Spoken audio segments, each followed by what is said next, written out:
Hello hi നമസ്തേ നമസ്കാരം. ഇന്ന് വളരെ ഹെൽത്തി ആയിട്ടുള്ള ഒരു ബ്രേക്ക്ഫാസ്റ്റ് റെസിപ്പിയുമായിട്ടാണ് അമ്മ എത്തുന്നത്.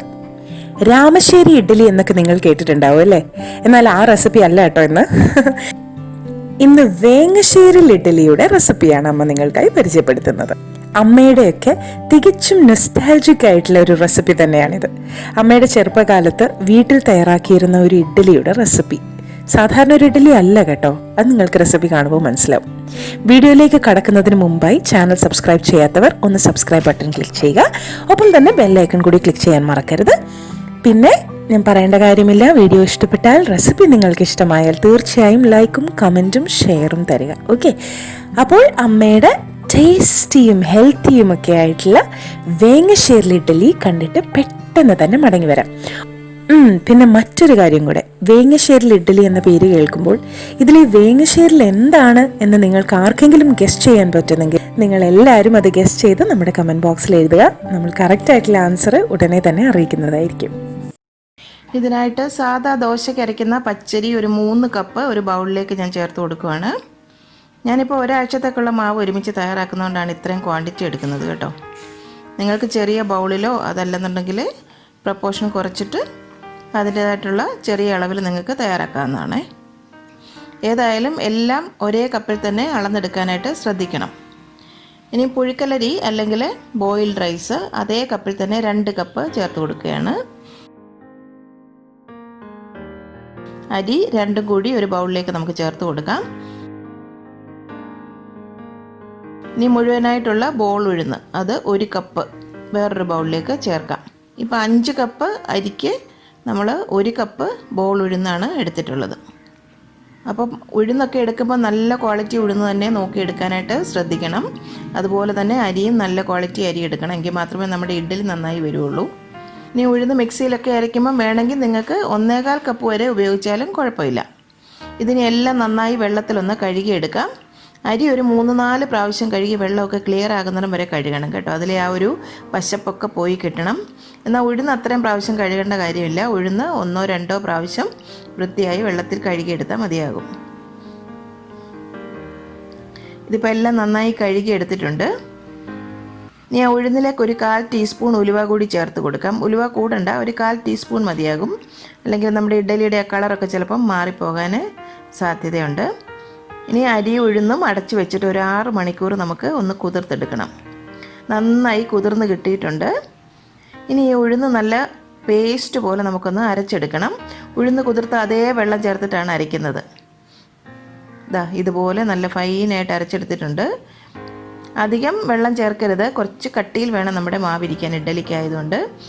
അതുപോലെ തന്നെ മിക്സി ചൂടാകാതെ ശ്രദ്ധിക്കണം. മിക്സി ചൂടാകുന്നുണ്ടെങ്കിൽ നിങ്ങൾ നിർത്തി ഇടയ്ക്കിടയ്ക്ക് ഒരു ഗ്യാപ്പ് ഇട്ടിട്ട് വേണം മിക്സി വർക്ക് ചെയ്യിക്കാൻ. നമ്മുടെ മാവ് ചൂടായി പോയി കഴിഞ്ഞാൽ ഇഡ്ഡലി ഒട്ടും തന്നെ ശരിയായി കിട്ടത്തില്ല. ഇഡ്ഡലി ഒത്തിരി ഹാർഡായി പോവും.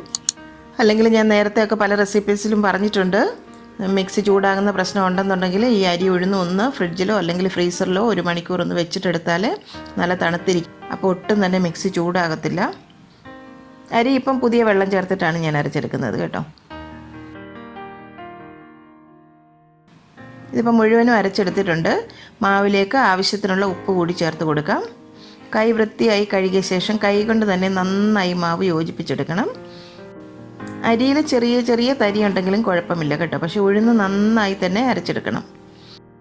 ഈ മാവിനെ നമുക്ക് അടച്ച് ഒരു 6-8 മണിക്കൂർ വരെ ഒന്ന് പുളിക്കാനായിട്ട് വയ്ക്കണം. 6 മണിക്കൂർ കഴിഞ്ഞിട്ടുണ്ട്. ഇപ്പോൾ തന്നെ ആ മാവ് നല്ലതായിട്ട് ഫെർമെൻ്റായി വന്നിട്ടുണ്ട്. നമുക്കൊന്ന് തുറന്ന് നോക്കാം. നന്നായി പൊങ്ങി വന്നിട്ടുണ്ട്, കണ്ടില്ലേ? തവി കൊണ്ട് ഒന്ന് നമുക്ക് ഇളക്കി നോക്കാം. കണ്ടില്ലേ, നല്ല അടിപൊളി മാവാണ്. അടി കൂട്ടി തന്നെ നന്നായി ഒന്ന് ഇളക്കിയെടുക്കാം. ഇതിപ്പോൾ ഞാൻ പറഞ്ഞല്ലോ, ഒരാഴ്ചത്തേക്കുള്ള മാവ് ഒരുമിച്ച് അരച്ചതാണ്. ഇത് ദോശയ്ക്ക് നല്ല മാവാണ് കേട്ടോ. ഇത് സാധാ ഇഡ്ഡലി ഉണ്ടാക്കാൻ ഈ ഒരു പ്രപ്പോർഷൻ നല്ല പെർഫെക്റ്റ് ബാറ്ററാണ്. ഇതിൽ നിന്ന് കുറച്ച് മാവ് ഞാൻ മാറ്റിയെടുക്കുകയാണ് നമ്മുടെ വേങ്ങശ്ശേരി ഇഡ്ഡലി നിങ്ങൾക്ക് കാണിച്ചു തരാനായിട്ട്. ഇതിലോട്ട് ഒരു 4 പച്ചമുളക് വട്ടത്തിൽ അരിഞ്ഞത് ചേർത്ത് കൊടുക്കാം. ഒരു മീഡിയം പീസ് ഇഞ്ചി ചോപ്പ് ചെയ്തത് അതും കൂടി ചേർത്ത് കൊടുക്കാം. ഏകദേശം ഒരു 2 ടേബിൾ സ്പൂൺ കാണും കേട്ടോ. 2-3 തണ്ട് കറിവേപ്പില ചെറുതായി അരിഞ്ഞതും കൂടി ചേർത്ത് കൊടുക്കാം. അരമുറി തേങ്ങാക്കൊത്ത് ഇതുപോലെ കൊത്തി അരിഞ്ഞെടുത്തതാണ്, അതും കൂടി ഇതിലേക്ക് ചേർത്ത് കൊടുക്കാം. ഇനി ഒരു തവി കൊണ്ട് എല്ലാം കൂടി ഒന്നങ്ങ് യോജിപ്പിച്ചെടുക്കാം. ഈ ഇഞ്ചിയും പച്ചമുളകും കറിവേപ്പിലയും തേങ്ങാക്കൊത്തും എല്ലാം കൂടി ആകുമ്പോൾ നല്ലൊരു സ്വാദാണ് ഈ ഒരു ഇഡ്ഡലിക്ക്.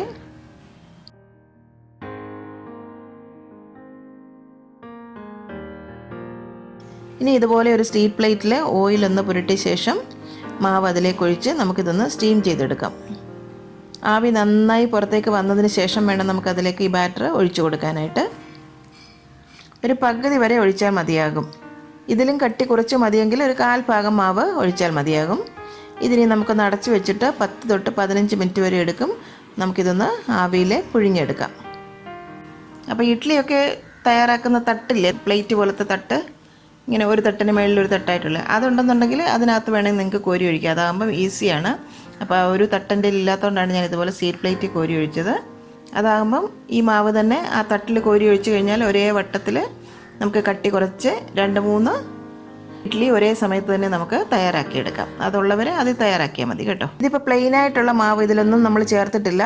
നമ്മൾ ഇഡ്ഡലിക്ക് അരച്ച അതേ മാവ് ഇഡ്ഡലി തട്ടിലൊന്ന് കോരി ഒഴിച്ച് ഞാൻ കാണിച്ചു തരാം. നല്ല സോഫ്റ്റ് ഇഡ്ഡലിയാണ് ഈ ഒരു രീതി തയ്യാറാക്കിയാലും. അപ്പോൾ ഈ ഒരു പ്രപ്പോർഷനിൽ നിങ്ങൾ ചെയ്ത് നോക്കണം.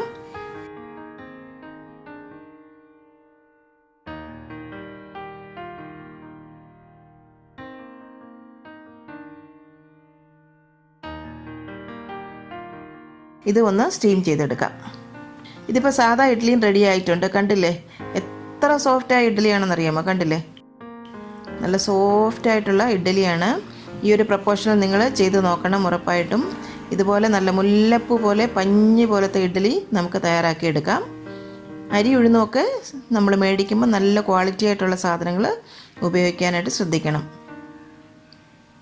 കൂടുതൽ പഴകിയ ഉഴുന്നൊന്നും ആകരുത്. ഫ്രഷായിട്ടുള്ള ഉഴുന്ന് മേടിച്ചിട്ട് വേണം നമ്മൾ ഈ ഇഡ്ഡലിയൊക്കെ തയ്യാറാക്കാനായിട്ട്.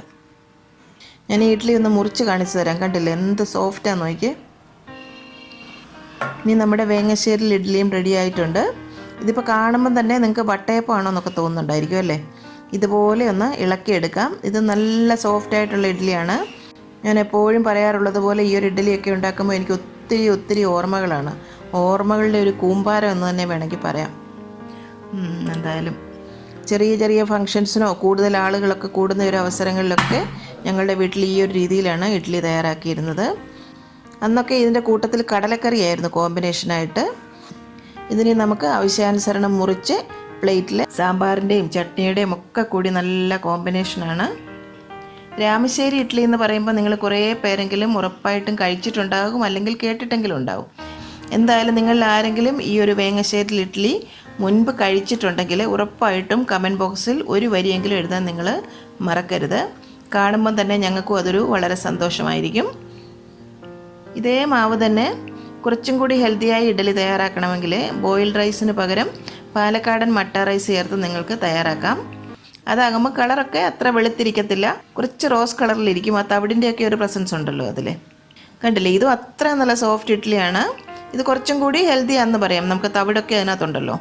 ഇതിപ്പം വേറൊരു പ്ലേറ്റിൽ ഞാൻ സ്റ്റീം ചെയ്തെടുത്തതാണ്. എന്തായാലും ഇതുപോലെയും തയ്യാറാക്കാമെന്ന് ഞാനൊന്ന് കാണിച്ചു എന്നുള്ളതേ ഉള്ളൂ.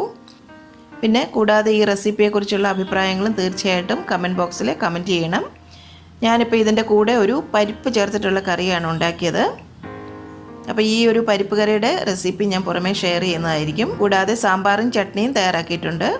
അപ്പോൾ ഉറപ്പായിട്ടും ഈ ഒരു രീതിയിൽ നിങ്ങൾ ഈ ഒരു വേങ്ങശ്ശേരി ഇഡ്ഡലി തയ്യാറാക്കി നോക്കണം. ഇതിൻ്റെ സ്വാദ് എന്താണെന്ന് നിങ്ങളും ഒന്നറിയണം. പണ്ടൊക്കെ ഞങ്ങളുടെയൊക്കെ വീട്ടിൽ ചെയ്തിരുന്ന ഒരു റെസിപ്പിയാണ്. അപ്പം നിങ്ങളുമായിട്ട് ഷെയർ ചെയ്തു എന്നേ ഉള്ളൂ. അറിയാത്തവരുണ്ടെന്നുണ്ടെങ്കിൽ ഇതൊന്ന് മനസ്സിലാക്കാനായിട്ട്.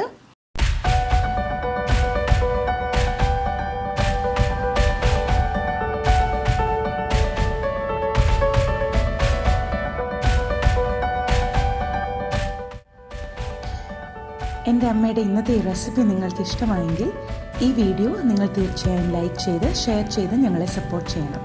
ഒപ്പം തന്നെ കറിവ് തമ്മ സബ്സ്ക്രൈബ് ചെയ്യാനും ബെൽ ഐക്കൺ ക്ലിക്ക് ചെയ്യാനും മറക്കരുത്. പെട്ടെന്ന് തന്നെ ഞാനും അമ്മയും മറ്റൊരു റെസിപ്പിയുമായി എത്തും. അതുവരേക്കും നന്ദി, ഗുഡ് ബൈ.